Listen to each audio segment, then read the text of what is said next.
Ben, this week we have a really interesting interview all about AI. We're going to be discussing AI in filmmaking with Aryeh Sternberg, who is the one of the creators and founders of the OMNI AI Film Festival. We're also talking about the best movies of 2015. Our movie battle is American Werewolf in London versus The Howling. And we got all the other things that we usually have. Per usual. Per usual.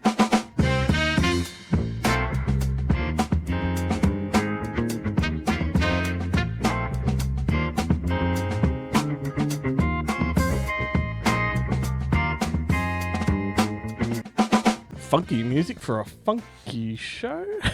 How's it going, everybody? Welcome to Good Movie Monday. This is your home of the nerdy cinematic ramblings. We are but two guys.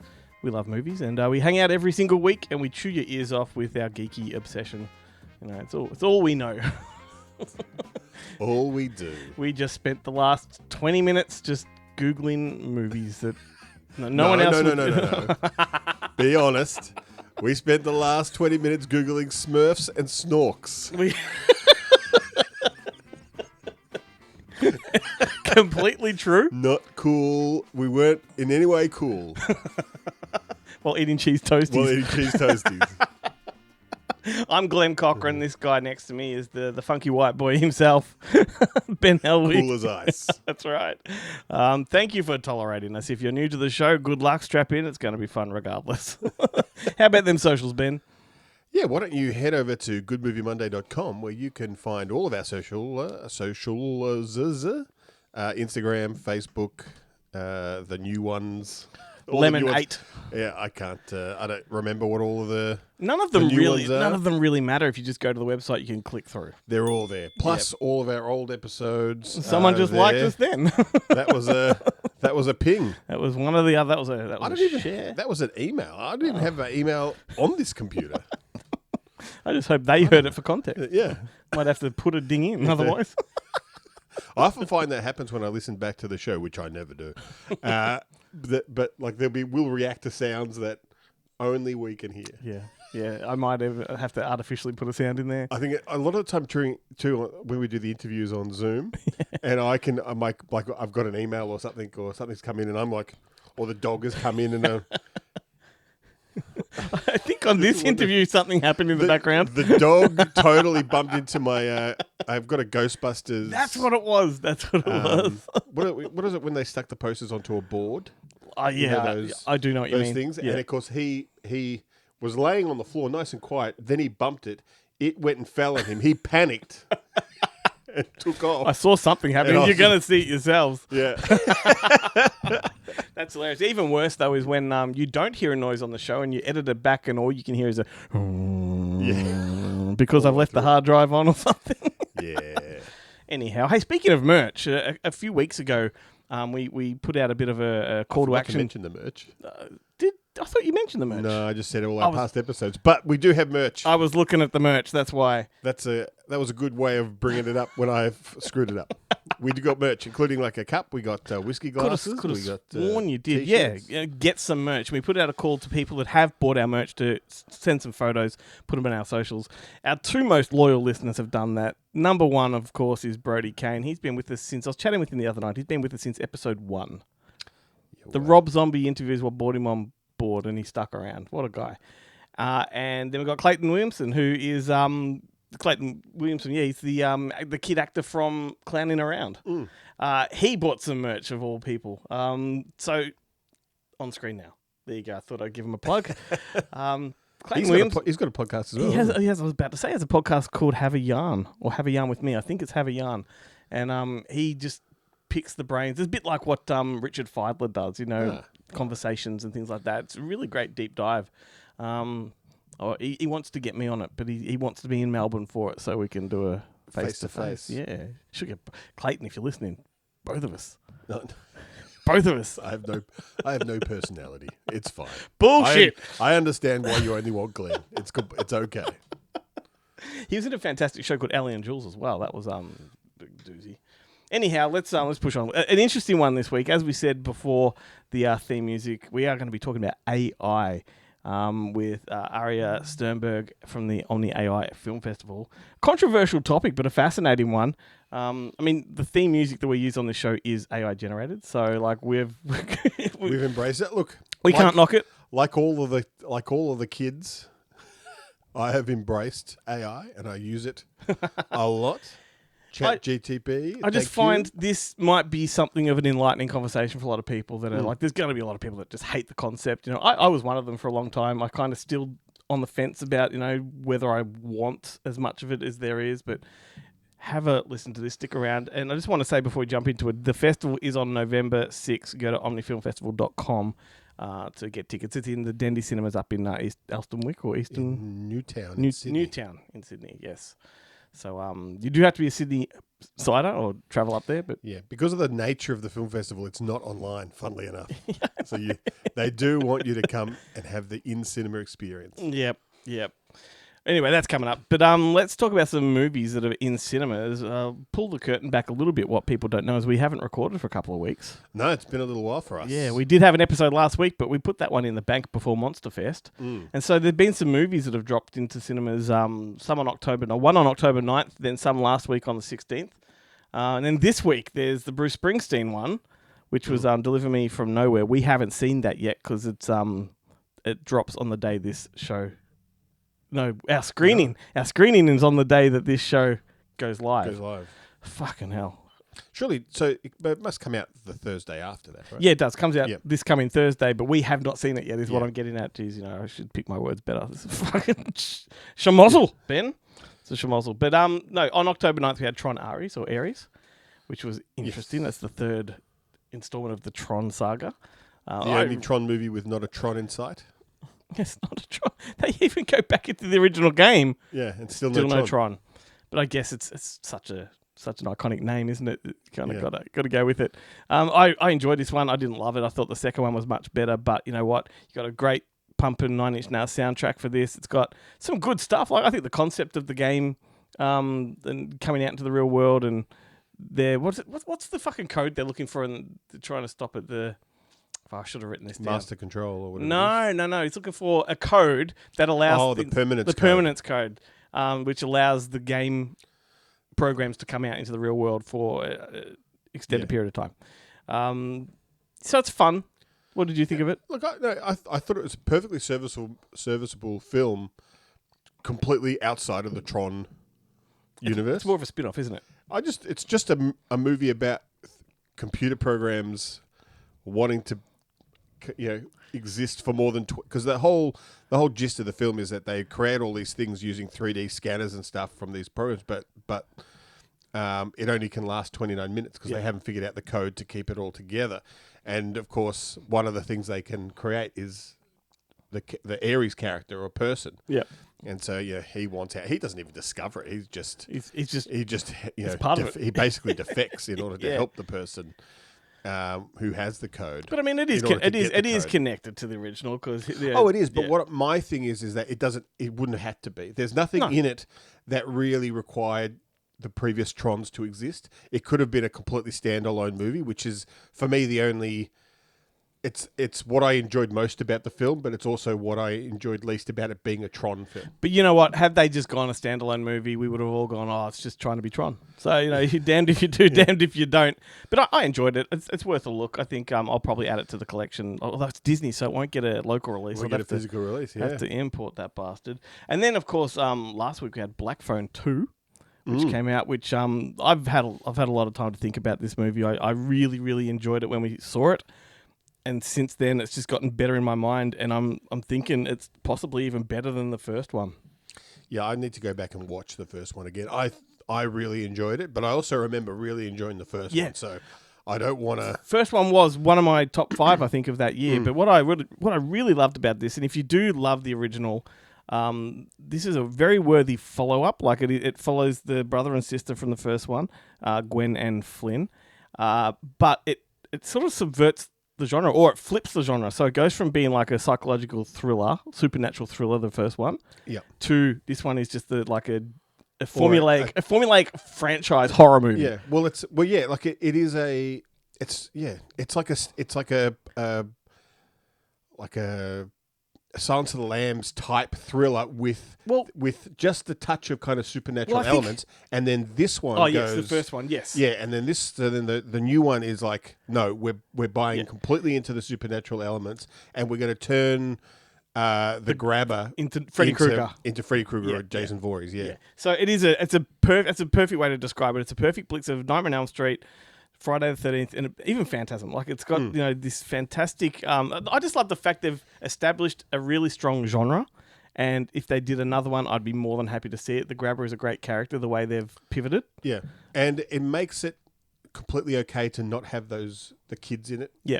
Yeah, like if the Grabber can go on. Yeah, and whoever, it doesn't have to have Ethan Hawke in it. Yep, it can be anyone behind that mask. He did not have to be in this one. Yeah, Look, I really enjoyed this, and I like seeing the kids older, and the fact that they shift the attention to the sister in this one. Do you reckon they knew that kid's nose was going to get that big when he grew up? Because a couple of times in the film, I'm like, that guy's schnoz is really. What's it, Mason? Impressive. Mason Thews, I think his name is. He was the lead in the How to Train Your Dragon remake. Yeah, never. Whatever. Never seen any of those. The other one I'll just touch on for a moment is Roofman. Roofman's a new true story with Channing Tatum. You were with me for this one, weren't you? Yes, I was. Yeah, you were. This is directed by the guy that did Blue Valentine and Place Beyond the Pines. It's a complete tonal shift for him as well. Yeah, much better than those turkeys. I really enjoyed this one too. I think it was probably a little bit too long, but it was fun. It was just a fun movie. Like, I mean, I have a funny feeling they're really playing heavily into the fact that he's a nice guy. I think in reality he was just a criminal and played nice. He just didn't want to kill anyone. Oh, he knew how to stay out of jail. I mean, but the thing is too, though, is what happens to him is a total fraud, like a total fallacy of the legal system. Yeah, absolutely. Like so at the start of the film, he robs a McDonald's. He locks the employees that are there in the cool fridge, including giving the manager his jacket so he's not cold. Yep. And then they basically charge him with kidnapping because he's locked them in the fridge. He hasn't kidnapped them. He gets more than a murder sentence too. Yeah. Like he gets 45 years in prison, which, you could kill someone and you get out in 7 to 10. That's right. Yeah. Yet because he locked some people in the cool fridge and then called the cops to come and let them out. Yeah. It's a total... It is. Indictment on the corporatization of the legal system. But the synopsis of the film is essentially that happens. He escapes from jail, and then rather than going on the run, he hides inside a Toys R Us store. Yep. And I thought originally this was called Roofman because he's living in the roof. But no, it's Roofman because he broke into McDonald's through the roof. He comes in through the roof. But in Toys R Us, he lives behind a giant display. Giant, case. Yeah. And look, it's fun. He's stupid for the way he sort of, puts himself out into the community, falls in love with a woman. I mean, this stuff really happened. They kind of follow up in the credits to show you how it all happened. I mean, it's understandable when it's Kirsten Dunst. Yeah. Not as understandable when you see the woman that he actually fell in love with. No offense. Mind you, if you see what he really looks like. It's one of those jokes. That's Channing Tatum has done quite a few movies where he's played real people, and you see the real people, and you're like, "Come on, man!" Yeah, I know. They must feel really chuffed, though. Yeah, they'd be loving it. But I have to say, look, I thoroughly enjoyed the film. I had a great time watching it. The only kind of thing that I niggled in, I think I leaned over to you and said it was that whoever was the production designer of this store had never been into a real Toys R Us, because that store is perfect. They had all the toys. It's immaculate. They had all of the racks were filled. They had every variation of the toy. Like every time I ever went into a Toys R Us, both here and overseas, they never had the toy I wanted. They always had there's always here's 12 of this one figure, and all the other 6 in the line have all magically disappeared because the staff have taken them beforehand. This one is set in the early 90s, and I just have a funny feeling there was a lot more shits to be given in those retail environments. Right. Yeah. So maybe it was like that. Oh, what we've got to quickly note before we push on is the fact that Ben Mendelsohn is also in this, and he's hilarious. He sings, which is amazing. Not only does he sings a song they use as like a montage. Yeah. Fantastic. And his hair is just stunning. Yeah. He's turned into a real silver fox, that Ben Mendelsohn. You never would have picked him from the guy that left a turd the size of your arm in the alternate world's toilet back in his junkie days in the... True story. Talk about a true story. Early 2000s. He was Logman. He was Logman. It It's Terrific TV Tuesday, the only Tuesday TV segment that drops on a Monday. It's a bittersweet time in the show now, Glenn. Terrific TV Tuesday. I say bittersweet because I just haven't had the energy really to watch. Like the only show that right now that I am watching with any kind of regularity is Slow Horses. Okay. Which I fucking love. And to show you, just to give you an example of how good this show is, not in the last episode, in the episode before that, Jackson Lamb, played by Gary Oldman, escapes from captivity by letting loose a truly horrific fart. It is like that's TV, my friend. It is. It is. That is TV. So so I could say if you're not watching Slow Horses, do yourself a favor, get onto it. I also watched the first half of the first episode of Karen Peary because season 2 just dropped. Cool. So I'm a sucker for the for the ads on Prime that come up when you get into the menu, and that was there. Well, I also watched the John Candy doco, which I know you watched. So I'm not sure if you were planning on talking about that later in the show. Or... I kind of was going to, but we'll do it now. Yeah. We'll do it All now. So, because it was sort of a supplementary thing for me. Right. What a wonderful, wonderful documentary. I tell you what, it tugged at every fucking heartstring I had. I thought at first, because it opens up with his death and the funeral, right? I thought, good, getting that shit out of the way. This could be just a real easy watch. No, they come back to it, don't they? Again and again. Yes. And everything you want to think about John Candy seems to be true. That he was the nicest guy on the planet. And the thing that upset me most about it was watching him in interviews and these fucking cunt interviewers constantly talking about, well, you've had some shit films and you're a fat cunt. Not the filmmakers of the doco, but like the actual press junkets of John. There's the archival footage. Yeah. And it still goes on to this day when you watch, because now that's all you get to see really is these, snippets, grabs. Vanity Fairs, what's in my bag kind of videos, and a lot of these press junks, and you do, now when an actor gets surly with a journalist, they always clip, the actor being an asshole, but not the other way around. But the fact that they've Barbara Walters was the worst at it. Yeah. I think it's because they're tabloid and sensational. They want that reaction. I know there is that one. I don't know what her name is, but she's been clipped on TikTok a bit. Where she's just a total. She's like Jiminy Glick but real. Where you're just like, well, you made some really terrible films, haven't you? Yeah. Why do you think that is? Like a completely. I mean, this is something I actually do for a living, and I could never ever bring myself to insult who I'm talking to. No. Like, I guess I was not brought up through like journalism school where that is the aim of the game. We don't operate in the era of hard copy. That is true. and the drudge. Yeah, and Jerry Springer and all that kind of everything was sensational, but absolutely heartbreaking moments when you watch John Candy being pressed on his weight and his failures, and you can see his heartbreak. Yeah, every time because he is completely okay with it. Yeah. It's everybody else that has the problem, and you're like, but he's not okay with it. It's suppressed. Like he's content to just. It is what it is. It is what it is. Doesn't need the reminders. No doubt he was deeply depressed about it. But But he's like he ignored it. But I often think, I mean, it's kind of, I guess it's similar to what Jonah Hill has kind of been going through a lot. Oh man, some of those interviews with him are. I mean, he's also a fuckwit, but he does cop it more than. There are videos of him instigating the assholiness. Yes, absolutely. Yeah, but but do you really want a what's that stuff? What's the stuff called that you injected now that everyone's having? Oh yeah, the Ozempic. Do you want like an Ozempic thin Jonah Hill? Like, no, you don't. Like the reason Jonah Hill has a career is because he's Jonah Hill. Yeah, it's the reason Rebel Wilson was once decent. Well, I mean, I say that lightly, but a lot of people were.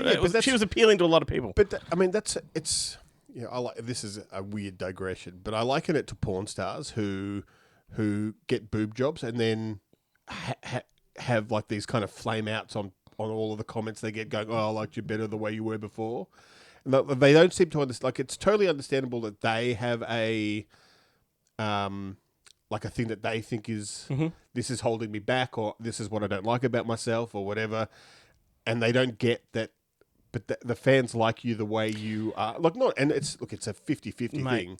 This is a whole digression we could have, but recently, so there's video footage of Bradley Cooper that's out on the junkets and whatnot for his new film, and he's had like major surgery. He does not look like Bradley Cooper anymore, right? Yeah, right. But the thing is, like, so they've got Hollywood putting pressure on them to always look great, and yet the second that they do this, they're unemployable. Like they lose the ability to really work respectably.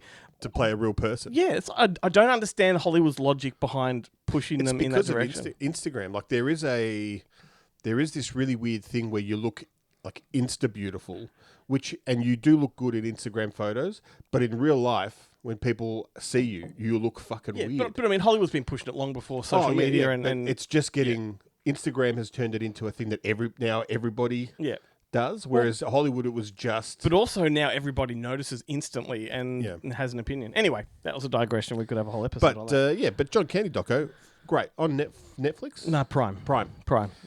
Definitely worth checking out. Yeah, it's one of my most anticipated films of the year. To be honest with you, I was really looking forward to it.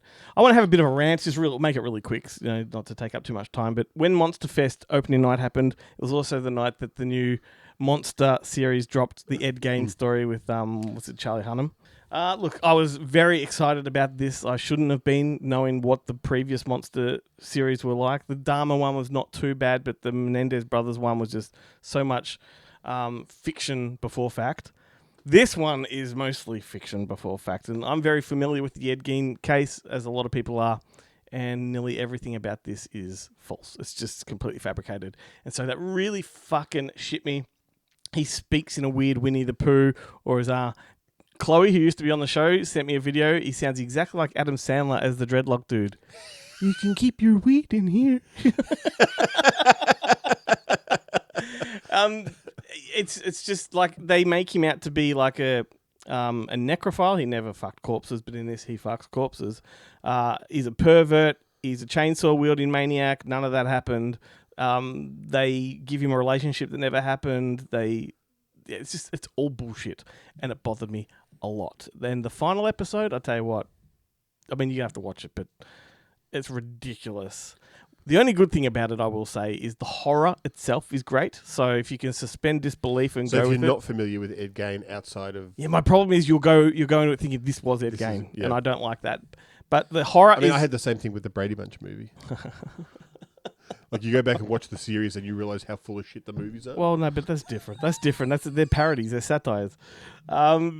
The horror is great as far as the depictions and the production value and all that kind of stuff. But the recreations of what was it, Texas Chainsaw Massacre and Silence of the Lambs, Psycho to a lesser degree, fucking. Did they do Deranged? No, they ignored Deranged completely. But they kept the best one. Drumming it over the head, reminding you that Ed Gein inspired those things. And it's like, we fucking get it, we know. And then they go and reenact those movies really well, but it's nonsense. It's amazing how they always make these things, though. They make them for the 15-year-olds that have no knowledge of it going forward. So every time they remake it, it's like you're making it for a dumber generation. And what fucking pisses me off about that, because we're now in the TikTok age, right? So you see these young people reacting to it like they're experts on who this guy is, but they've been fed completely incorrect information. Or they discover that it's incorrect and they have to straighten the record. It's like, come on, pick up a book. Young people, boo. So I wanted to have a rant about that, but there is a new show I do want to recommend. It's a bit of a twofer. Talk about two shows. You talked about, 3 or something? New show called Boots on Netflix. Yep. Yeah, it is fantastic. It's one of my favourite shows of the year. It is essentially Full Metal Jacket meets Stripes. And so it all takes place in a boot camp. It's based on the real-life memoir called The Pink Marine, all about a closeted gay guy that goes into the Marines with his best friend. And it's that era where they're trying to actually weed out all the homosexuals in the Marines and the Army and all that. I thought that was always. Well, it kind of was, but there was a big Except push. The Navy. There was a big public push, and that's where this takes place, where they... This is before Don't Ask, Don't Tell? I don't remember, but it's where the Marines actually were in like the headline saying we're actually going to weed them out, like it was a statement they were making. But it's not focused on that. It's just it happens in the background kind of thing. The comedy in this is fantastic. The interactions between all these wannabes, or what do you call a recruit? Boots. There's pop music from the 90s. Black Rock and Boots. Just great. And before, when you were talking about that giant Ben Mendelsohn log, that reminded me that in this show, one of the competitions that they have in this is who can lay the biggest turd. And when the winner is crowned, what a moment. What a moment. That's not something I'd want to win. It's something I'm sure I'm qualified to win, but Jesus, why would you want to do that to yourself? So this one stars Miles Heesier. I don't know him. I know his face, but I don't really know much about him. Max Parker, Liam O, and Vera Farmiga, the woman from The Conjuring, and she's a heavy metal singer, which and a lot of people don't know. Her daughter's now in. Is like an adult in things, The which Gilded is Age. upsetting. Yeah. No, it's not her daughter. That's her sister. In The Gilded Age. Is that? I thought it was her daughter. That's her sister. Really? Yep.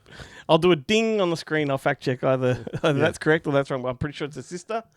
And this was produced by Norman Lear. It's the last thing he produced before he died. Yeah, right. So Ben's going to the Google now, so we may as well wrap it up on that fact. We'll I just figured you're going to cut. Oh, no, we may as well save me the time of going ding. A few moments later. Yeah. Younger sister. Yeah, but there's 21 years difference between them. That's why it was... Well, it makes sense. You would assume that. She's a daughter. Absolutely. 21 years. Like her mum...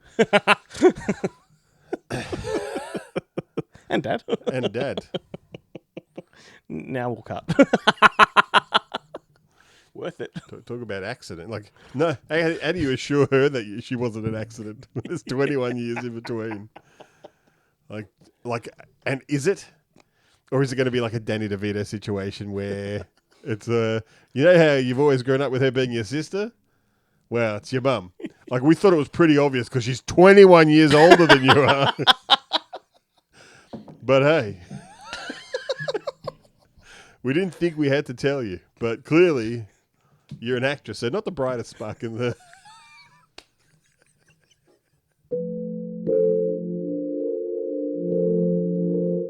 Alrighty, Ben, it's time to talk about AI and all things AI in filmmaking. And like I said, fascinating chat here with Aryeh Sternberg from the OMNI AI Film Festival. I think it's the second year it's been running. It's on November 6th at the Dendy Cinemas in Newtown, omnifilmfestival.com. We don't really have to do much preamble to lead into this one because it's all explained in the interview itself. Fascinating chat. Have a listen, react to it on our socials. We'd love to hear from you. Drop a comment. The video itself will drop on Thursday night, so you can drop a comment there as well.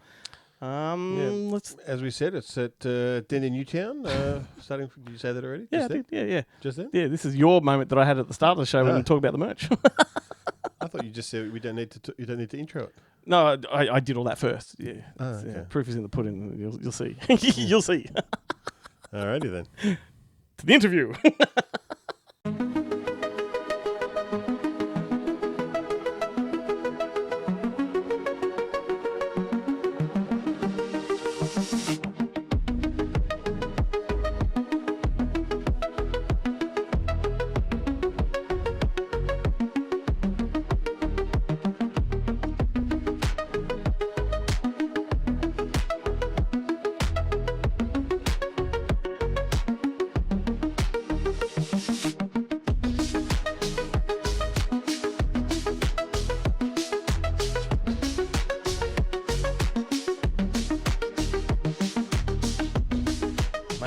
Thank you for joining us. We do appreciate you here to enlighten us on AI because you are chatting with a couple of idiots. Well, trust me, you're not alone. Yeah, like this is a whole new sort of area for us. Like, we talk about it flippantly from time to time, but this is going to be really fascinating just for you to shine some light on the whole area for us. But before anything else, can you just tell us what the OMNI AI Film Festival is and why it's important? Sure. So the OMNI AI Film Festival is a destination and a platform for creators that are venturing into this whole new space to just have the freedom to share their work, have it appreciated, have it celebrated, and really just focus on quality storytelling that can be done using these generative platforms. we're not looking at VFX. We're not looking at hardcore, expensive, Blender-based 3D machinations. This is all about the generative tools that are continuing to be emerging and evolving, um, and really kind of celebrating film from this new vantage and eye. And why it's important is that we're definitely at a crossroads where it's not an if or a when, it's kind of a how. And hopefully you guys are going to get a chance to see some of what we're doing, and I'll share a couple links for some of the movies so you can see some of the content that's being created. But people have this idea of these 15-second reels, on Instagram or TikTok or whichever platform you're on, that are a monkey juggling, knives on the top of a unicycle or something. It's like, wow, that looks cool. But that has nothing to do with the narrative and the story. And really what we're here for is to build and improve on the fact that human created ideas can be delivered in any medium, and the AI is the tool, and it's about great stories, really. Yeah, absolutely. I think that a lot of people's preconceived notions of what AI is probably different to the reality, and I want to touch upon some of that. But before I do, like the whole theory of AI goes right back to even the 1800s, and you've had movies like 2001, Electric Dreams, Demon Seed, things like that, Terminator. Where did your fascination with AI begin? Like, was it at a young age or much later? I was definitely in a young age, and so super short. My parents are clinical psychologists and therapists, and their mentor when I was a kid was a guy named Dr. Pete Osorio, and he worked with NASA literally in the 50s and 60s to bring AI, at that time of those massive supercomputers, to help figure out trajectories of rockets. And so I kind of had a vision into that. I was writing, really basic programs when I was a kid, and there's always just been this idea of, robots and this super intelligent being that is either going to take over the world or that we're living with. And so, huge fan of science fiction, huge fan of just, in immersing myself in that sort of a story.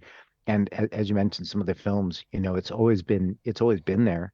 Um, and then I had a chance to get involved directly, hands-on, in the probably really in like around 2014, 15, looking at some computer vision solutions and how we can use the AI at that time, non-generative, to analyze images and video footage to extrapolate, data points, which you can then use to target advertising with. And so from there, it was that side of it, then natural language processing and speech recognition and that sort of thing, and then to today where it's all just kind of come together and exploding outwards.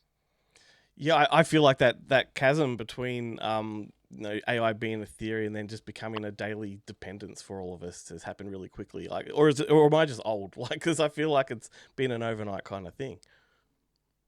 It's been an overnight kind of thing, and I think what we not fail to realize, but many people take for granted, what pre I'll say the emergence of ChatGPT and sort of what OpenAI did, and Google invented it, but ChatGPT made it a household name, and then post and just the speed at which things have been changing. And it sounds like you guys probably use some of the tools in your day-to-day work. I certainly do, probably too much, but what's happening, especially in the film and the content creation space, alone, is just insane, and it's exciting. There are a lot of questions. I think we're sure we get into it today, Mhm. but just the sheer audacity of the fact that the world around us is literally changing so fast that we can't keep up, which is a concern as well, that I have for sure. I mean, is the Terminator real? I was in Malaysia 2 weeks ago, and they had one of these Unitree G1 humanoid robots, and it was controlled by a remote. But seeing it moving and running, and it wasn't just like I mean, it embodied. a human, and it was just like, whoa, like, yeah, bit not dystopian, but surreal for sure. Yeah. Speaking of like being audacious, I think just in general, it's a very Omni is a very audacious kind of film festival to be hosting or holding, particularly how divisive AI is in the conversation at the moment in filmmaking, at least. What do you say to those that have a real genuine fear of it taking over or diminishing sort of human creativity? It it definitely comes up, and I think, you have to ask the question of someone who asks that question, what do you write content on? And they say, oh, Microsoft Word. And I say, do you use a spell checker? It's like, well, of course. Well, have you ever used Grammarly? It's like, well, sure. Have you ever changed the sentence structure so that it sounds like what Grammarly recommended versus what you wrote? It's like, well, yeah. I mean, that just makes sense. It's like, well, that bridge between spell checking and where Grammarly is writing content for you is very similar to, using Adobe Photoshop to manually adjust a photo and using Google Nano Banana to do it automatically. It has to be trained on something, and Grammarly is trained on, written content. And so, you know, are you going to just say, I'm no longer going to be a writer because Grammarly can write better than me, or are you going to use it as a tool? Mm. And that's really what it's about. It's about creators, shifting and understanding what new tools are available and taking their stories, taking what they have and using these tools to create it. In many cases, faster, cheaper, those iterations can happen much more cleanly, and learning the new tools. And that's kind of what we hope people understand that you can do. At the same time, you know, don't be afraid. Uh, Almost all of them have a free version, if not being completely free. Get in there and try it, because you can be afraid and say, "Oh, I don't want that," or you can say, "Get your hand stuck in it." Yeah. That actually, that's a perfect point because I did want to ask. Like, I'm familiar with ChatGTP. I'm familiar with Midjourney. I use those for work. What are the some of the other platforms that people should be looking at to because there's no way, like, I see a lot of this stuff that pops up on Instagram and TikTok and stuff, and you can't do that with Midjourney or ChatGTP. So what are some of the other things that people should be looking at if they're interested in getting into the AI film space? Oh, it's not too many yet to, like, say no, don't do it. But to in many cases, most cases, you do have to pay to play, right? But for example, like, for sound, you have Suno and Udio to create music, to create, either instrumental or music with lyrics. You have 11 Labs to do voices, either completely generative voices or to take a voice and clone it, or to do voice cloning where you talk and it turns it into whatever voice you created. That's the sound space. From an image space, I still think Midjourney is really probably the best. ChatGPT does incredible jobs with Dolly, their image engine. Um, Google has their Nano Banana, or it's in the Gemini, I think 2.5 Flash. But if you go to Gemini, you can do those kinds of creations for free. Um, Ideogram is another one which has a free tier, which is quite decent. Um, then you get into the video side. So Midjourney does a decent job of video, but you're really paying for it. Hmm. Um, Obviously, people have heard of Runway. They've been around for quite a while. Sora, Sora 2 is making waves right now, and really just in terms of what's the best out there, Sora 2 and Google VO3, kind of head to head in terms of creating realistic physics, and just all the imaging with voice and real, like, lip movement. And that's where you get crazy, because you've got not just English, but you've got accents, you've got languages, you've got, the mannerisms and how people do things, and taking from the realistic to the completely absurd. Um, I think at the end of the day, it comes down to prompts and how well you write prompts, and then Hmm. there are tools for that. Video side, you've got Kling, High Law, Luma Labs, Pika. There are quite a few, but I think for people that are just starting out, you might as well just try out the best because get in there. But it can get expensive Mm, because what you see on all of the reels is that finished product. And each, like if you see the Sora videos and it's like, oh, I did this an hour. But each clip, the 5 second to 10 second clip, which is the output time now, or up to 15 seconds, you might need to do 20 of those to get the 3 seconds that you want. And then you're also not just like, give me a video of, Pokemon battling Optimus Prime in the middle on Mars. You will get a clip, and those clips have to be edited. mhm. And as of today, the editing process is still manual. And that's really where you weed out the good from the great.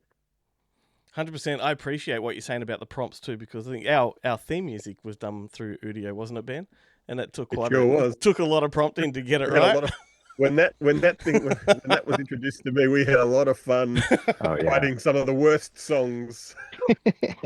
Yeah, that's right. We had funk. We had Yeah, everything. we had everything. We had yeah.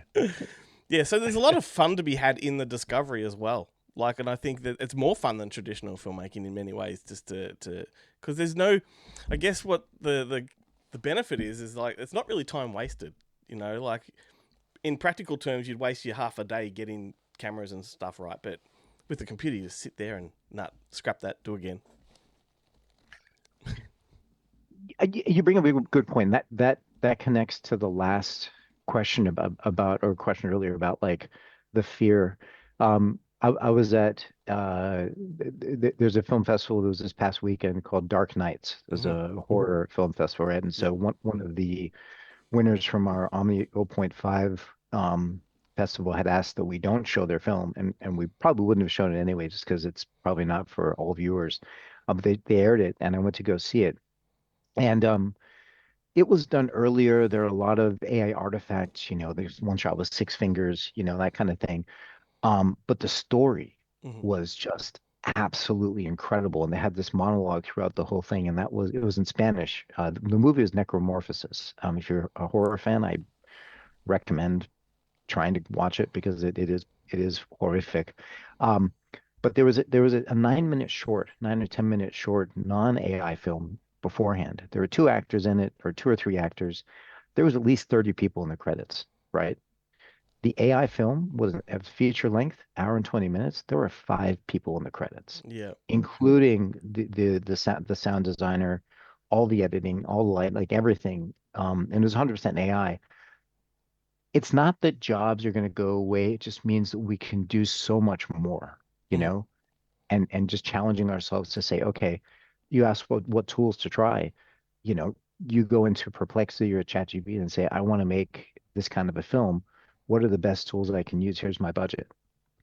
You get that out. Yeah. So Yeah. that, yeah, Does it frustrate you when some filmmakers come under fire for just applying just a smidgen of AI to augment things in films? I know those guys that did Late Night with the Devil came under a bit of pressure when they just applied an effect or something to that, nature. Does that frustrate you? not really. Okay.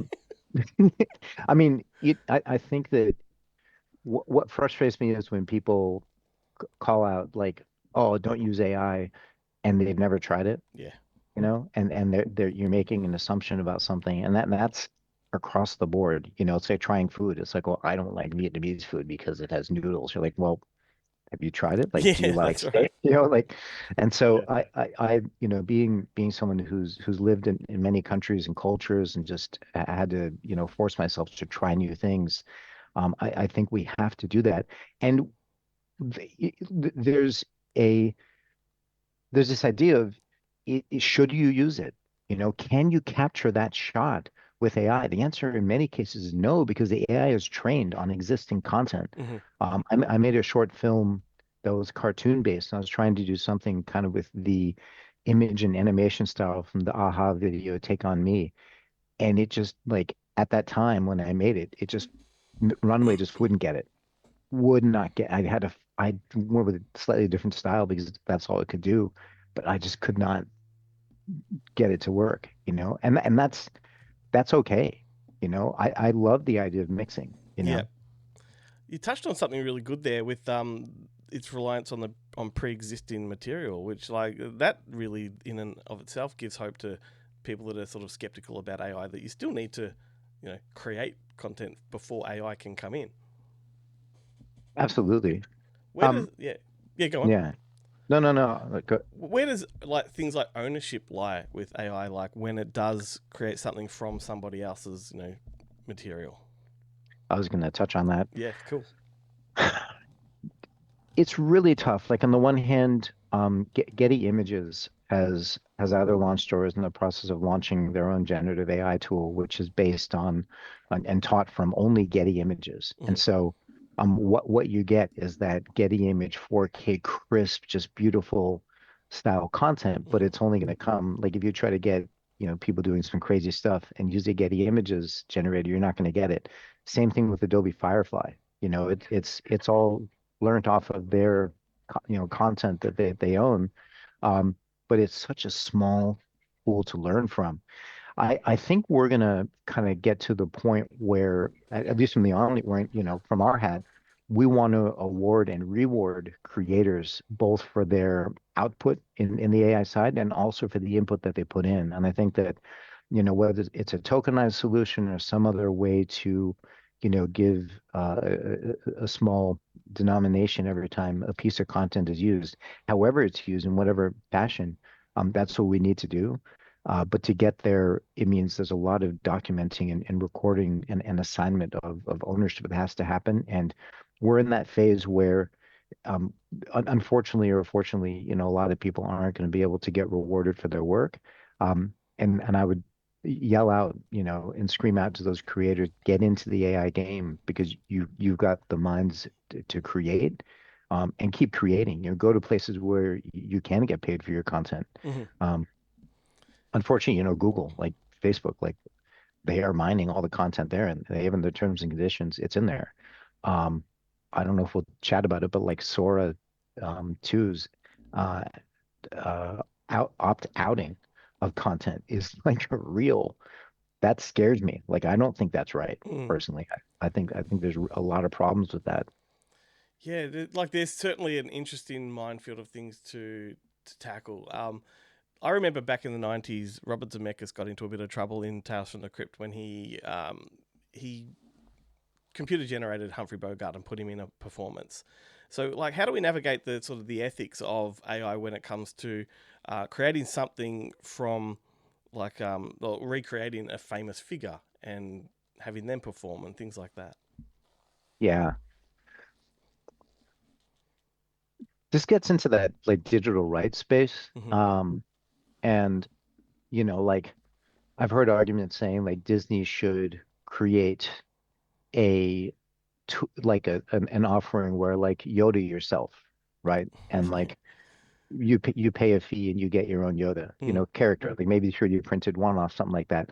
But then in perpetuity, they've created this platform, which then if anyone uses any of their characters, they could charge for that. And so I think that as a if you do have a face or a voice or something, definitely be watching very closely that space where you have the opportunity to get rights for yourself.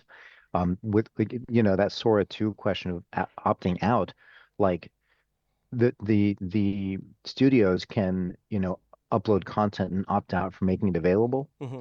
Um, but if I upload a scene from Star Wars with, Darth Vader and I don't opt out for Disney, like what does that mean?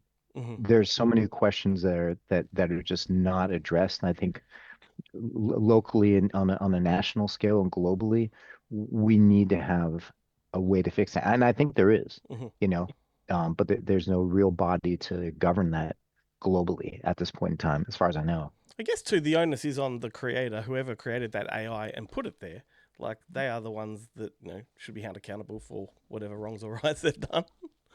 It But there's no it reason why AI can't mm, police itself. Like, like AI should be able to tell that this is Darth Vader and this is owned by Disney. And so, like when I put it into Mid Journey and I say, give me someone that looks like The Rock eating a pie, it says we cannot use someone called Dwayne Johnson's IP. We cannot do it. It won't let you do it. If you go out of your way and ask ChatGPT to write you a prompt to describe Dwayne Johnson in You exactly can, how you yeah. want it to look, Yeah, you can, yeah. it knows exactly who you're talking about, and it will make like a Yeah. 98% likeness of it. Oh, And look, that's the challenge, right? Like, I work in the horror space, so a lot of my okay, thing is I need to create bloody images, and it won't that violates the mid-journey terms of service. It won't do the blood, but you can just say, just I just want someone in a room screaming covered in red paint, and it'll do the job for you. yeah. It's I great. I I I think whoever, and I have not heard about it, but whoever cracks or offers an engine that does the blood, the gore, and the nudity is will make a lot of money in a very short period of time. I think so. I'm I don't shocked want to that see. Yeah, like you get all those ads on, there used to be, Google ads were notorious for the amount of porn ads you would get on them. But you get those ads for the AI adult games, and you're like, so, an adult AI. So you're like, someone has done this. yeah. Like this exists. I can't find it, no matter how hard I search. I I I need to get on I'm that dark web, I think. But yeah, as somebody must well. have done it. There I'm must, yeah, that I'm sure that's where you can find the yeah, offers and the availability. And there's definitely like the speed and the cost to create these engines right now is so much lower. Mm. And there are tools out there that use more workflow based um, local compute versus cloud-based compute. And in those open source versions, I'm sure. Like if you really want to look, go to um get a pen. shoot. Yeah. I'll remember and get it to you. Yes. Send I that to know me in the where to chat. look. Yeah. Yeah. uh, we won't hold you up too much longer, but back to the festival before we go.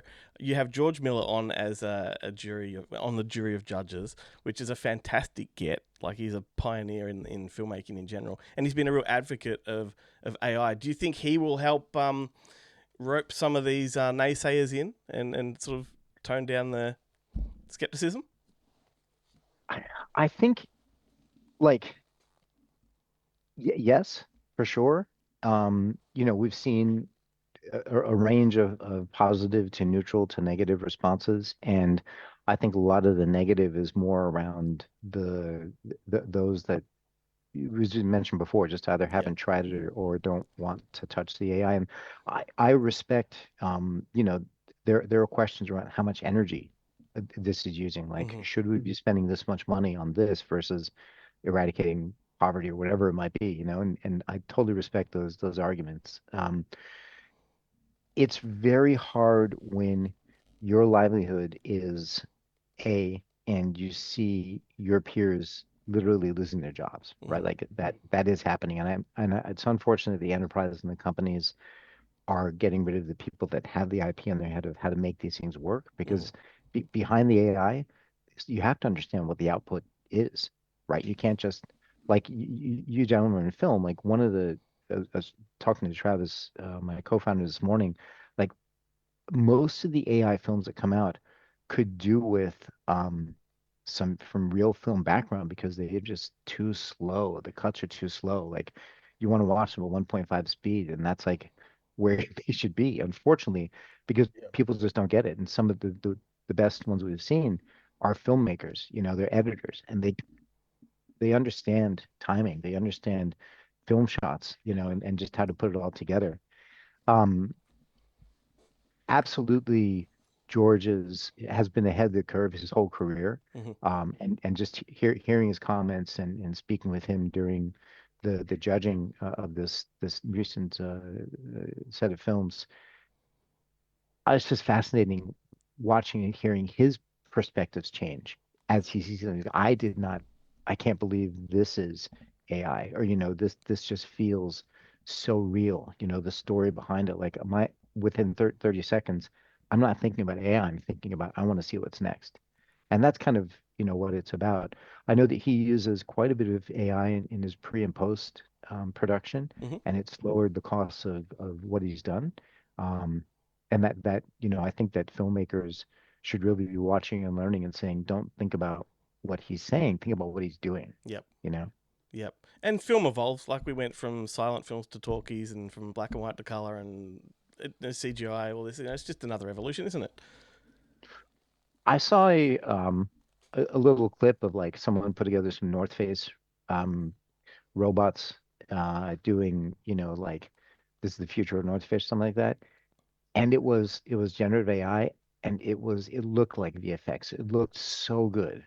And I think that we just it's worth exploring what, to your point earlier, what we should be doing with AI, and what we should be doing with VFX, and what we should be doing with raw film, because no matter what the eye sees, and behind the camera, you're going to get something that is unique to you and your vision, and you can't 30 prompts versus just get behind the camera Mm-hmm. and get what's in your head out onto the screen.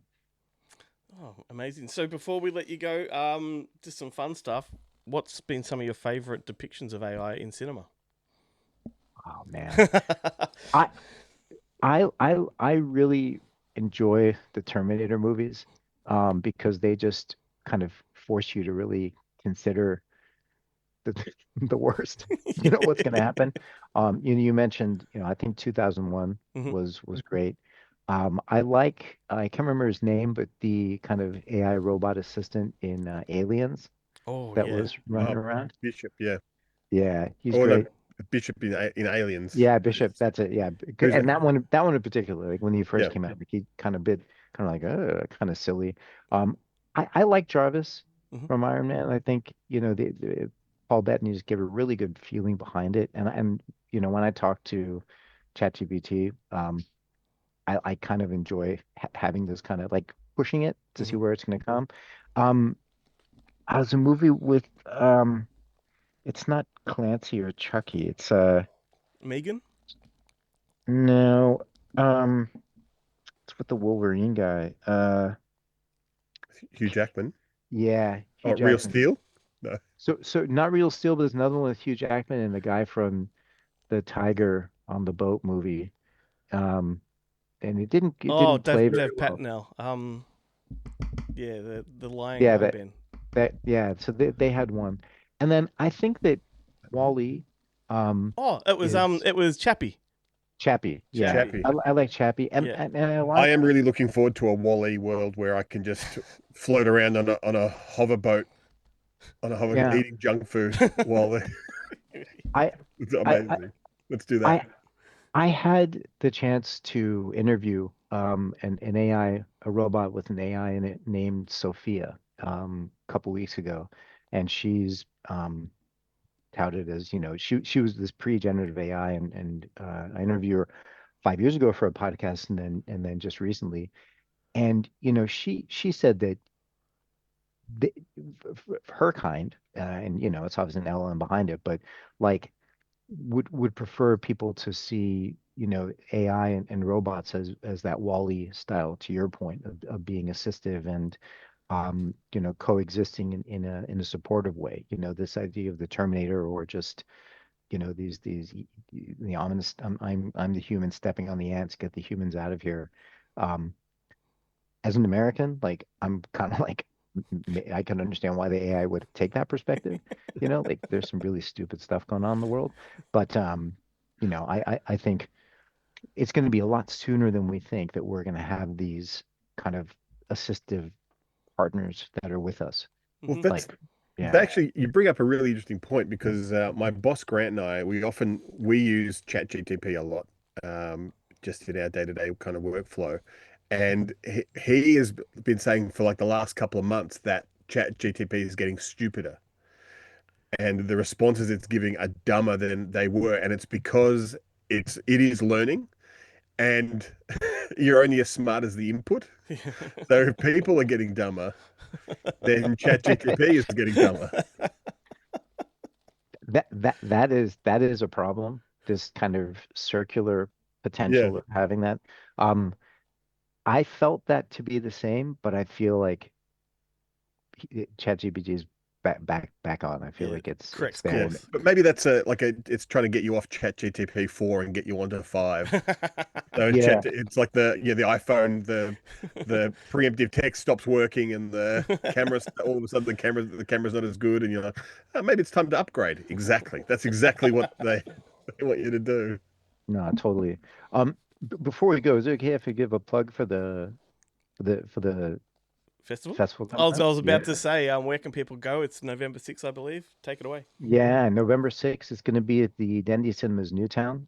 There are pretty limited seats, so we'd love to, see everyone out there. Um, OMNIFilmFestival.com is probably the best place to go. Click through there, check their little preview, click through to get tickets, and put your email if you'd like to stay informed. Absolutely. And That's it. Yeah, anyone that pretty. does get along, we'd love to hear feedback. We'd love to hear what they thought of Yeah. it, particularly. Is there an online component for people not in Sydney? We've so that's a great question. We've really restricted the experience of watching these films to being in situ, like being in the theater and being there. It's too easy to lose the nuance of the story because they are short. Mhm. They range from 3 minutes. There are feature length films, but like 3 to 13 minutes. But when you're closed in that space and you're sharing that experience with others, you get that group think kind of going on, and the responses to what you're seeing viscerally on the screen is so critical. So we will have some films probably shown, and some of the winners have put their films up Mhm. on YouTube to make available. But for us, we're kind of traditional in that sense that we feel like if you're going to watch a movie, watch it. Yeah. Don't do Yep. 10 things at once. That's a great sentiment. And I guess, too, Yeah. it being so early in the game, it sort of prevents the conversation being hijacked by those, other people. The one response, and Glenn and Ben, I'd love to share some with you guys and watch it maybe together so you can Mhm. just get a sense. The one thing that everyone walks away with is, I did not know that it's come this far. Mhm. And the reason why is because the stories being told are from the people's minds, and Yep. it's the visualization, and that's the key to it. 100%. Great note to leave it on. Thank you so much for your time. Like, it's been an eye opener, fascinating. Looking forward to the post festival and see how people reacted. Fantastic. Thank you guys so much. 2015. NASA's Dawn probe entered orbit around Ceres, becoming the first spacecraft to visit a dwarf planet, or planet of short stature as it prefers to be called. All right, we're up to the, what do we even call this segment, man? We just best movies of the year. I guess so. I guess. We're looking back to 2015. We're going to go through all the movies not all the movies, some of the movies that were released that year. Every single one of them. We have a small list of our favourites. We're going to guess which are each other's favourites. We'll start with the box office. I had a problem this year, as I've had, but it was more obvious in this year than others, Yeah. where when you go through the Wikipedia page to see the movies that came out, so many of them were ones that were in last week's list. And you're like, how can you have been released both years? I was very upset. So you take this segment with a fat grain of salt. Yeah. That's right.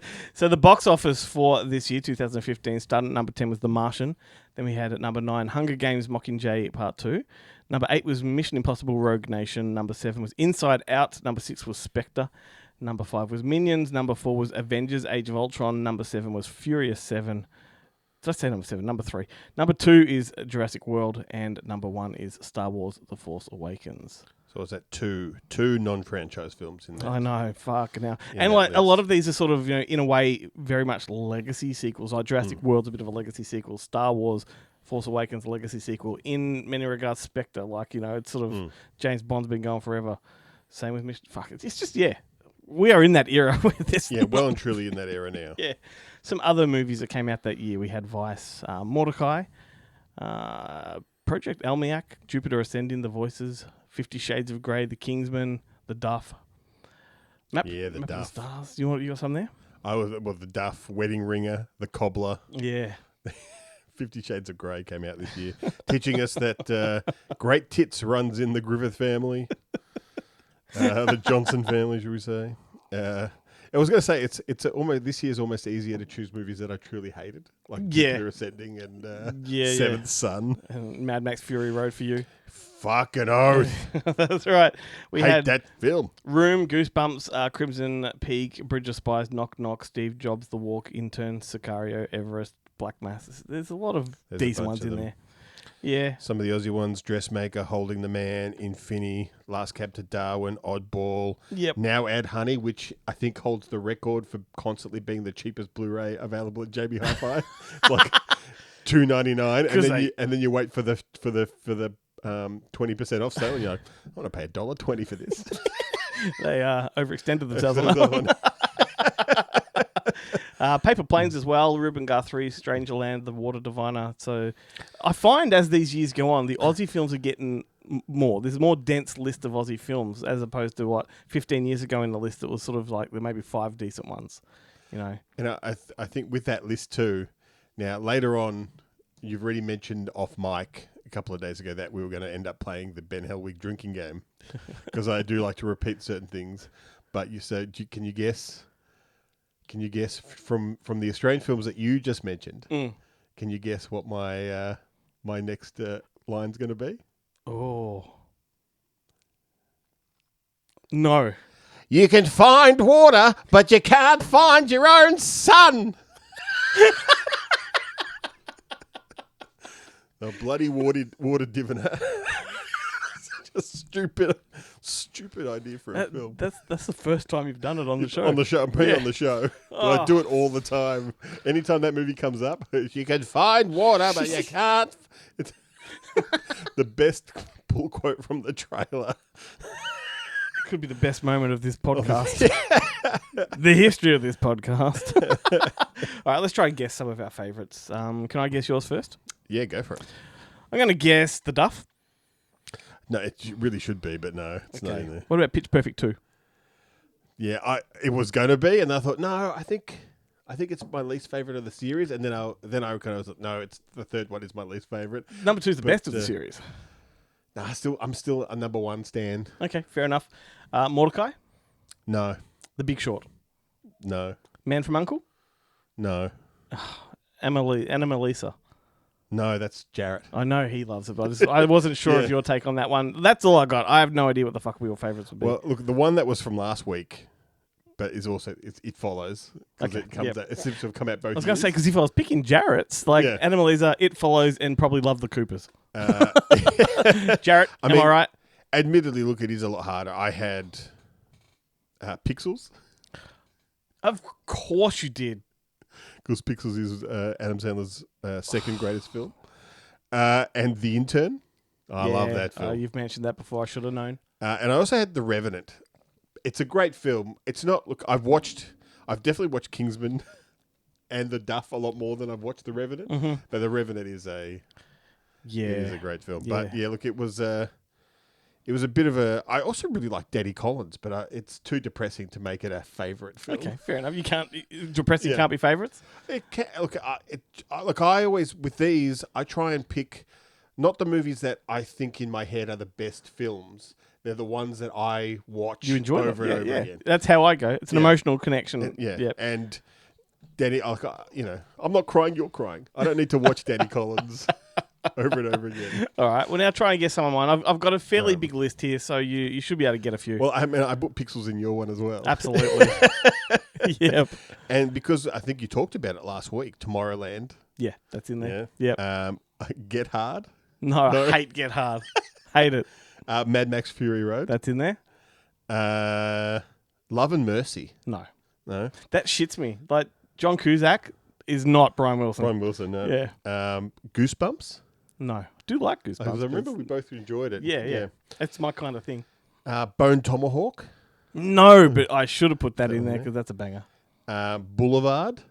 Nope. No. I don't think I've seen that. It's probably, I'm just getting it. It's just, there's a whole bunch of movies with Boulevard in the title. And I know Boulevard of Broken Dreams is one of your favorites. Yep. I think I just put it in there because I was like, I have one of these. And the other one was The Walk, but it's not the one I was thinking You're of. thinking of The Way. The Way. Yeah. This is just the guy who walks between the twin towers. It's the Robert Zemeckis one. Yeah.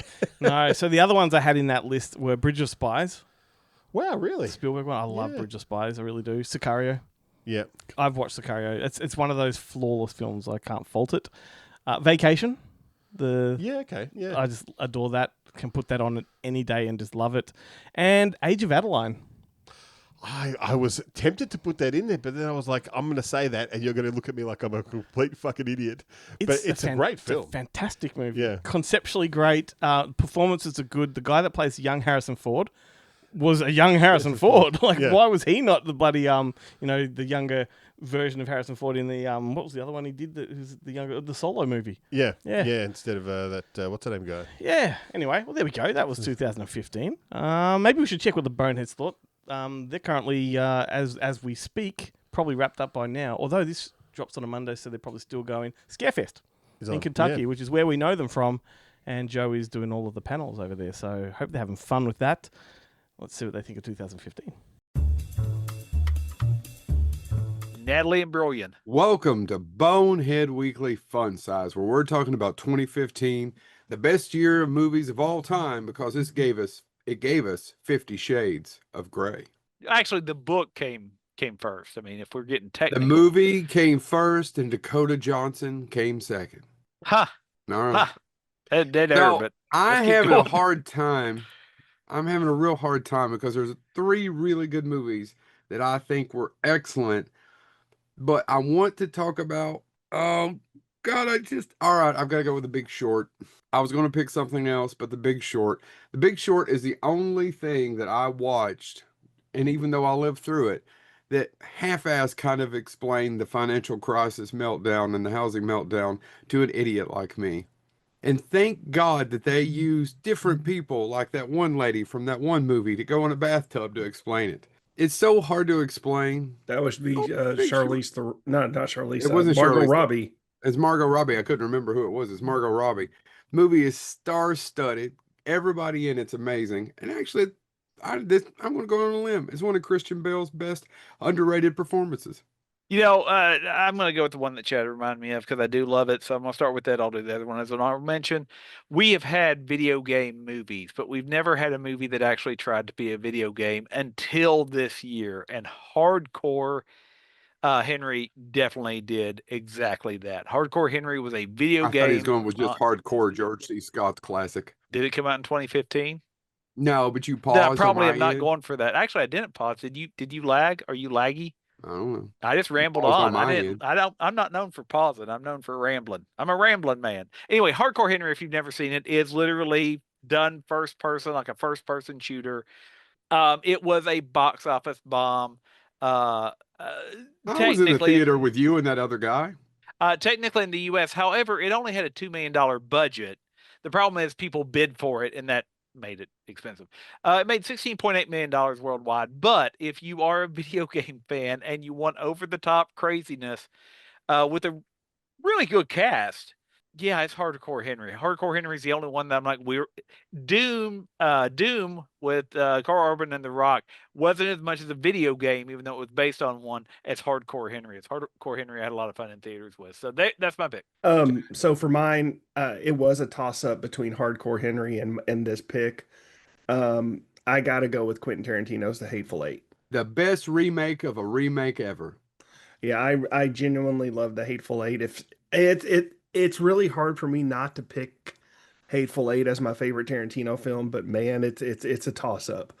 I just loved everybody's performance in that, from Kurt Russell, Jennifer Jason Leigh, Samuel L. Jackson, even Walter Goggins does a great performance as probably close to what Walter Goggins actually acts like. Walton Goggins. Whatever. I can never say the fucker's name right. Well, don't worry, he's not going to tune in now. I know. Actually, I was rewatching Django the other night, and I watched Hateful Eight the other day, and you're right, I prefer it over Django. Yeah, I do, and that's where I struggle with it, because those are my 2 favorite Tarantino films next to Pulp Fiction. So yeah, I had to pick Hateful Eight for this year. All right, honorable mentions. Man, there is a ton. I really liked Hateful Eight too, but I think for my honorable mention, I've got to go with The Witch. It was unlike anything I had seen before. It brought in a ton of rip-offs, but it was a good horror film that was completely different. I'm going to go for my honorable mention. I'll just do one.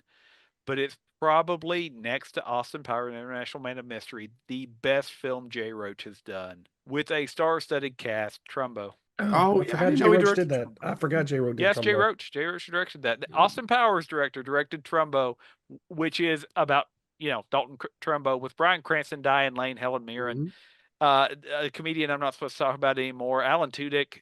Just a great all-around cast telling the story about a blacklisted screenwriter. Chad? Cop Car. Which is funny because you don't like his Spider-Man movies. I know. I don't really care for any of the Spider-Man films. But right before that, he did Cop Car, and it was fantastic. And I wish he would get into more movies like that. Chad's fire nice. Fire nice. Far nice. He's coming for you, Walter.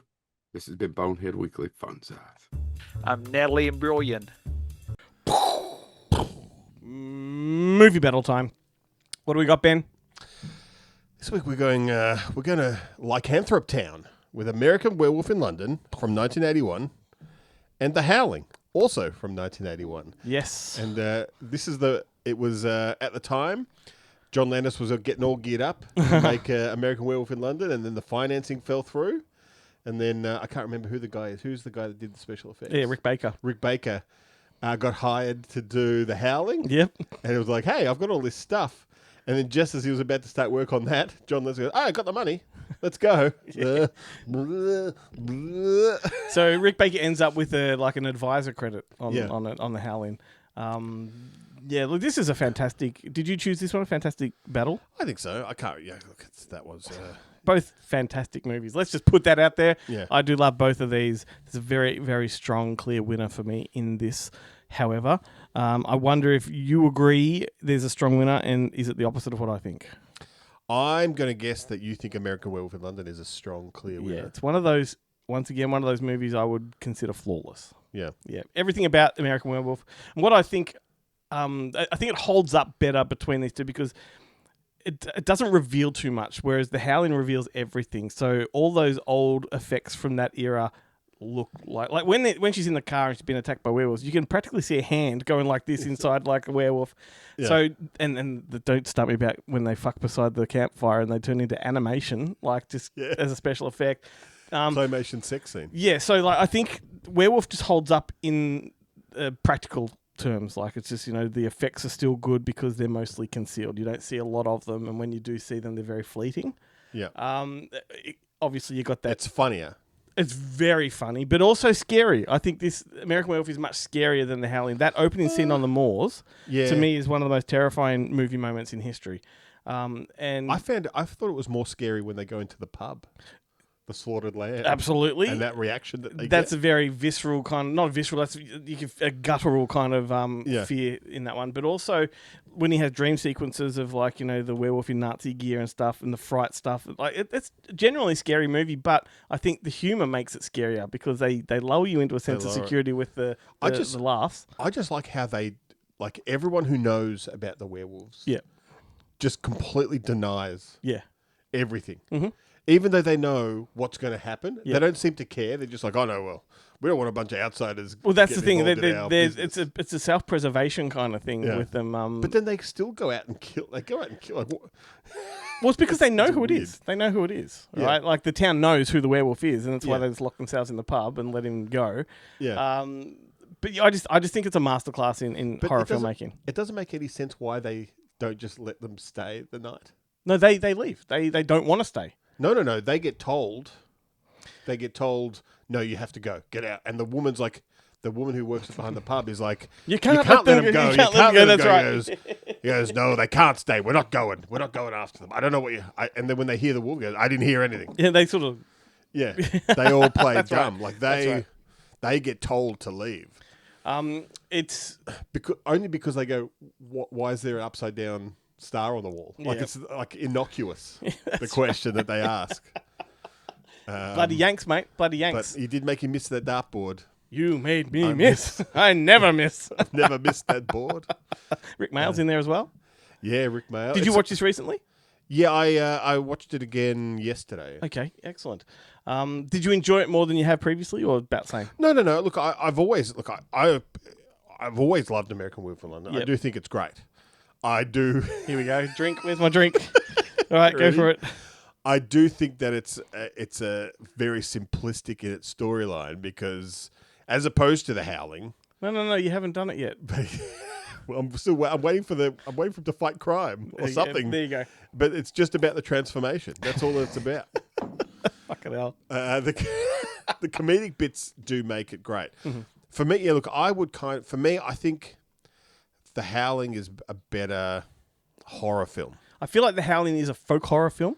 Yeah. In many ways, it feels like to a lesser extent, it feels a bit like The Wicker Man, that type of, we go out to this fucking it's community. And if you like The Fog and that kind of stuff, then The Howling is very much in that vein. It is American comical Werewolf is too, something but just kind not of different. Not on its sleeve comical. Yeah. Yeah. And it's got that the sleazy New York stuff at the beginning, which I really love, and, over to the weird yet equally sleazy small town stuff. The juxtaposition there is very interesting. I love it plays into that era of network with the television station and all that, and I really enjoyed that. And you've got it's a Joe Dante movie, so you've got the Joe Dante staples. Like you've got Kevin McCarthy there as the station manager. Dick Miller Miller's in there. Picardo.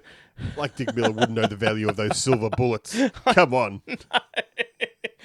Picardo with a blue face, that was interesting. Belinda Belasky's in just about all of his films. It's got a lot of those, and John Sayles, who wrote Piranha for... And he's in it as well. He's the morgue guy. Yeah, Roger Corman's in it at the start. Yeah, that's right. He's the guy on the phone. Yeah. It was great. So look, they're both good. Go on. I can understand. Look, American Werewolf is... They're such different beasts, really. Mm-hmm. Like in tone and style and mood. Yep. And just about every... Yeah, I think The Howling is much more of a more 70s, style horror film, whereas American Werewolf in London is clearly more 80s. It is, but I feel like I'm trying to make a comparison in my mind. Like I think American Werewolf is much more like a Hammer horror movie, and I think The Howling is much more like a 50s B movie. Like sort of, if I was to kind of describe them. Interestingly though, I feel like The Howling at the time was overshadowed by American Werewolf because it won the Academy Award, and Howling kind of slipped under the radar and found its audience on home video. Yet The Howling is the one that has this massive franchise of 8 sequels. Yeah. And American Werewolf got one sequel. That's it.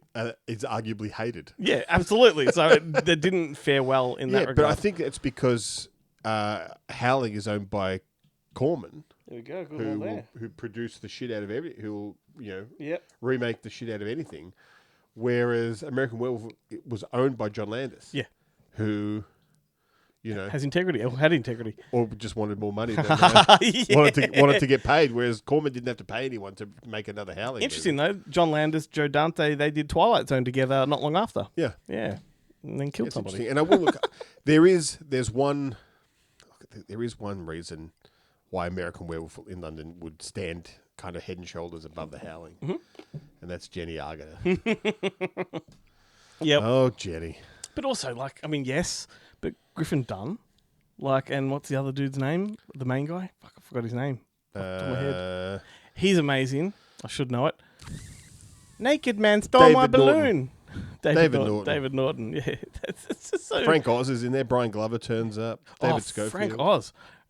Compose yourself. Please. The whole thing is he's lying in a hospital bed going, I was attacked by a wolf. Yeah. Well, I was a man, clearly a man. Why are you? They're so...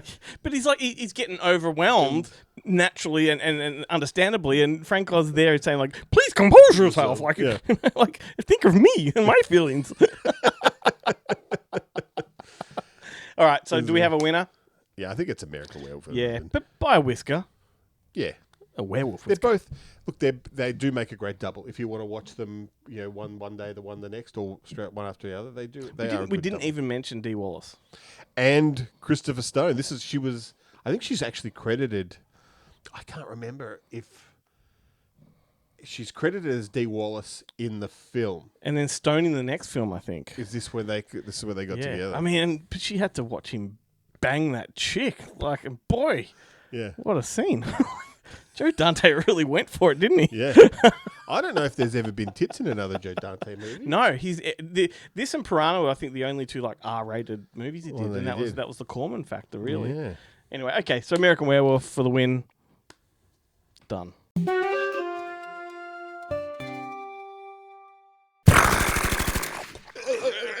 Yeah, all right. Cap that motherfucker. Time for some rapid fire. This is the conclusion of the show. We will recommend something that we think you should watch, and if you like us, you will respond in kind. Let us know what you think of these movies, or if you have watched them, previous ones that we've talked about. Let us know about those as well. Let us know about yes. Because I mean, what do we even recommend for if people aren't going to watch stuff? All right, do you want to take it away? Sure. Look, I watched 2 films this week. Okay. The first one is a Netflix film called Exterritorial. Yep. Brand new film. It's a German film directed by Christian Zubert, starring Jeannie Gusard, Dougray Scott, and Lena Anova. And it's basically about this woman. She's a ex soldier, like an Afghanistan veteran, who's really suffering from PTSD. Mm-hmm. Her husband, not her husband, she's got a child, and the father of the child was one of her army mates who, in the very last engagement she was in, he got killed. And that's when she only, after when she was in the hospital recovering from that botched mission, she discovers that she's pregnant. Gotcha. So she has the kid. 5 years later, or 6 years later, she has been offered a job in America. So she has to go to the American consulate to fill out all her paperwork and stuff. And she goes there with her son, and she leaves him in the little playroom because the kid's kind of going crazy in the waiting room. They've been waiting there for 3 hours. Yep. So she takes him to the playroom to let him play on the Nintendo there. And then when she comes back, he's disappeared. Oh. And basically no one else believes her. Okay. That she came in with the son, and they've spoken to her mother, and her mother's told her how she has PTSD. And what's it called? It's called Exterritorial. Sounds like Where's Bunny Lake? Or Bunny Lake is Missing. Bunny Lake is Missing. Yeah, that's the one. Yeah. It's a tale as old as time, as Angela Lansbury would The Vanishing. say. Yeah, but basically, so this kid then she just has to kind of use her special forces skills to kind of break in to the labyrinthine American consulate in Germany and try and discover what's happened to her son. Very cool. While being gaslit by Dougray Scott, who's the head of the CIA. Sounds very Hitchcockian.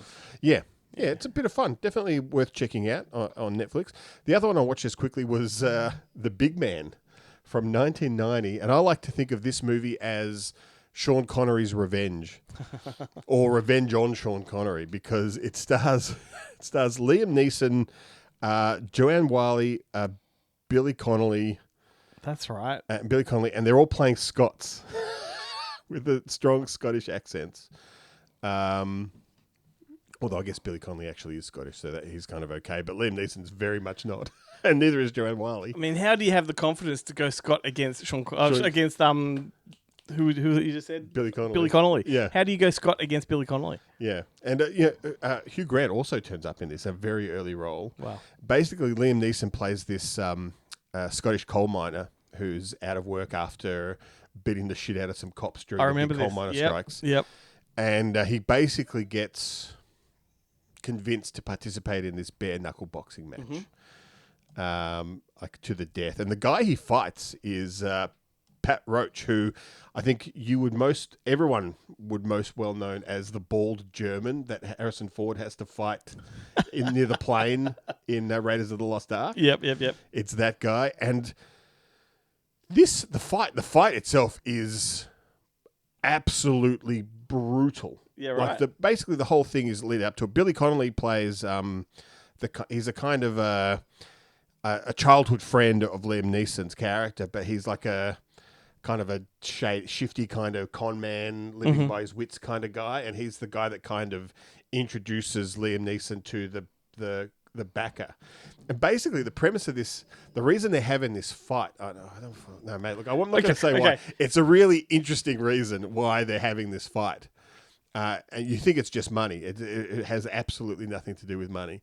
But it's super interesting. I'm going to watch it because a lot of what you're saying came right flooding back to me, but then a lot of what you're saying, I'm like, no, I don't remember that. So, I'll have to go back and watch it. I do remember seeing it. I think I had it on VHS. Cool. Definitely worth checking out. It's an interesting film. Okay. I don't know where you're going to find it. It'll be on YouTube, I'm sure. I think that's where I watched it. Yeah, cool. I can't remember exactly where, but it's around. My recommendation couldn't be any further from the truth. I found another truth. I found another documentary. This one is called Lilith Fair, Building a Mystery, and it's a documentary all about Lilith Fair, that all-female music festival that existed through North America in the late 90s. And this is a time when I was living over there, and Sarah McLachlan was my idol. Everything she did, I loved. And she started this festival, and it took off, became the biggest thing in the world. It defied all the critics who said you can't possibly do a festival with an all-female lineup. And they absolutely blew every other festival out of the water. At the time, it was a response to Woodstock 99 and those Lollapaloozas, which were all very macho, like angsty, like the crowd was full of blokes and... Yeah, it would have been very, rowdy and Seattle grunge scene type. Yep, totally. And Sarah McLachlan coexisted with the Seattle grunge scene, like, because a lot of grunge fans loved her music, and they talking about in this one how metal fans love her music. And I think it's just because the themes of her music and songs are as dark as metal music, but just she does it melodically.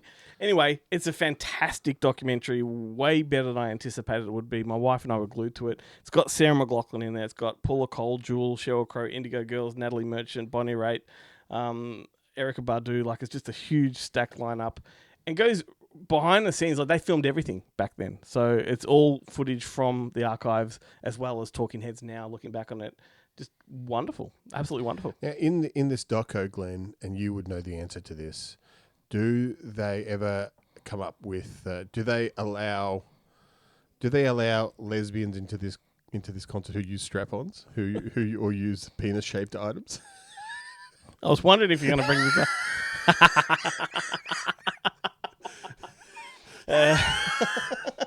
I mean, it's my favorite thing of this show. All right, so some context for you listening that have no idea what he's talking about. A little video of ours on TikTok caught the attention of a very angry, let's say, somewhat justified lesbian feminist. Oh yeah, yes and no. Like, I mean, I she got very personal with it. She did. Oh, she did. Like, yeah, she did get personal. I put out the question, and it was very facetious. I think what she missed in that was the facetiousness of it, because at the end of it, well, firstly, I start off by saying, here's an ignorant question that will probably get us cancelled, right? So I went out the gates with that. And then I ended by saying, we don't care. Like, we actually don't care. Like, you know, but yeah, I just said the lesbians feel guilty for using dildos because they're essentially simulating a very heterosexual thing. And she certainly illustrated ways that lesbians do enjoy dildos and why, and the many reasons why I fail as a man. Yeah. So and what I found completely hilarious about the whole thing is that would be the first offensive thing I've said on this show since the start. You somehow have a way of saying something offensive every 10 minutes, and you never get on the box. I love that she called you out for being the sensible one. Constantly saying offensive things. As she's saying that, I'm thinking to myself, if only she's seen your clips. If only she's seen your clips. But I'd like to do a massive shout out to Jake, the dude that tagged her in the video to begin with. Thanks, mate. And I'd like to thank, because now I learnt a lot from it. That was great. I had a lot of fun. We got a lot of new views for that. It was, if anything, mission accomplished. Thank you very much. What is upsetting is that we've been doing this for 4, 5, 6, 7 years. Yeah, a long time. Every week in, week out. Mm-hmm. Like 48 weeks of the year, and this woman takes us to task on one throwaway gag. And we get far more views on that than anything that we've done in the last 7 years. Certainly a moment we will look back on. It's one of those things that you're like, man, those Austin comedy guys have got it right. Like, you say controversial things, you get more attention. If you say it, they will come. Yeah. Yeah. Anyway, look, let's wrap up the show there. Thanks for that, Ben. Thank you. PTSD's kicking in. All right, we'll catch you on the next one. Don't forget goodmoviemonday.com, all that kind of stuff. Ciao.